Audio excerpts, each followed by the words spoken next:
There it is, mate.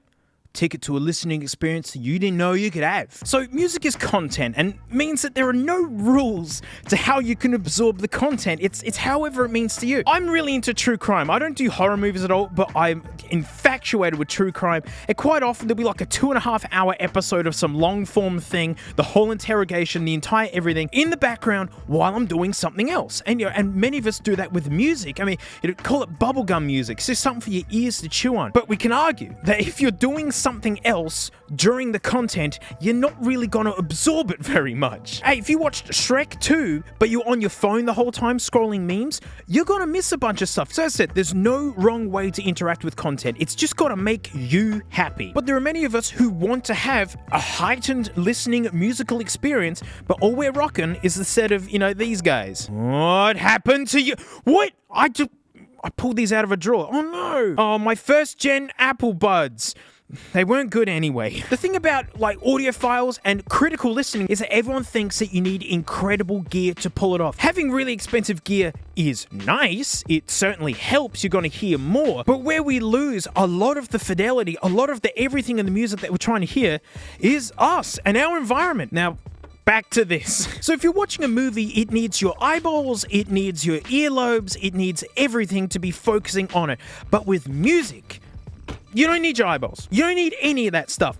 And the human brain is just like a computer processor, right? If you bog it down with other things, it's going to start chugging a bit slow and it's going to start getting distracted. And in the content world, music's kind of weird because, you don't need your eyeballs. We're in this world where a lot of entertainment is games. It makes more money than movies currently.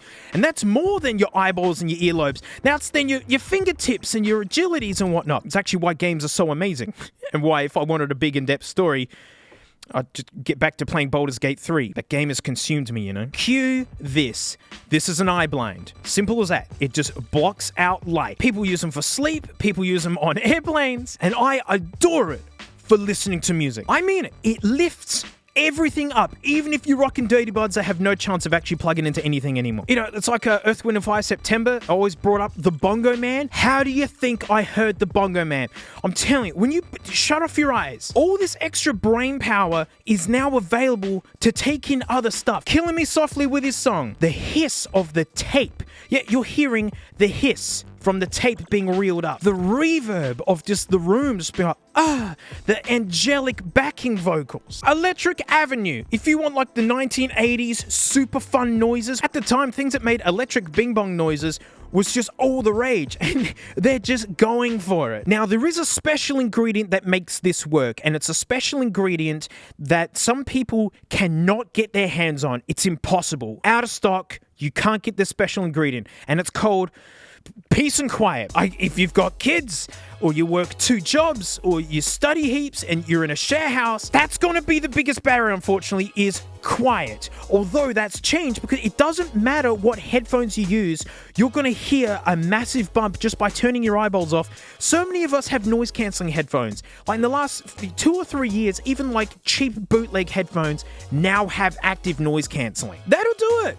That's all it takes. Just take some of the noise off. A lot of songs only last 2.5 minutes plus. A lot of albums are only 40-something minutes. You can get a whole album critically listened and get the entire experience. I don't know. Maybe it becomes a part of your routine where you pull up to work a little bit early and sit in your car with an eye blind on and just listen to some songs. Maybe it's right before you go to bed. The whole house is quiet. Your kids are going to bed. Everyone's happy, right? And just for half an hour, you put your eye blind on and you just absorb some music. That's what I mean. There's no right way to listen to content. So many of us do it in found time when we're on the bus while we're waiting for a thing. I'd love you just to try it once. You can see just how much you get out of it.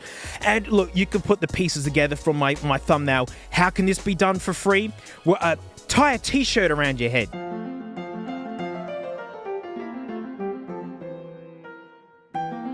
When I'm reviewing headphones, I'll honestly have my hands covering my eyes. That's how I do it. If you wonder, well, why don't you just shut your eyes? That's even less. No. Keep your eyes closed in a bright room for me and tell me how long it takes before you just want to open your eyes so you're not keeping them shut. And also the bleed of the light coming through. I mean, stand out in the sun with your eyes shut and look towards the sun. All of a sudden, you're seeing red. You're seeing the inside of your smelly eyelids. I'm into telescopes, and I realize looking through telescopes, keeping one eye shut was annoying. I was focusing on keeping my eyes shut until I realized, just cover it, dummy. And everything was so much easier.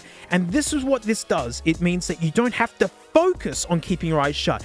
You just literally sit there with your eyes open in the dark, absorbing your music. So this was just a quick doot for people who want to get more out of the music, and you've literally got free time, a quiet space, and a means of blocking your eyeballs. If you want some inspiration for some music to check out, soundtracks, Lord of the Rings.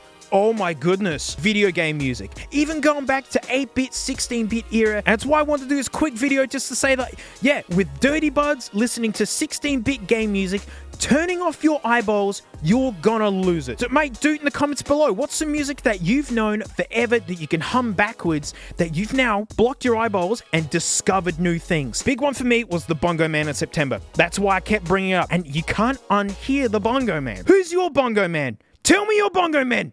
Where are the Bongo Men? And that's it. Thanks so much. Floaties, my vlog's there, Frank's there, and I'll see you all next time.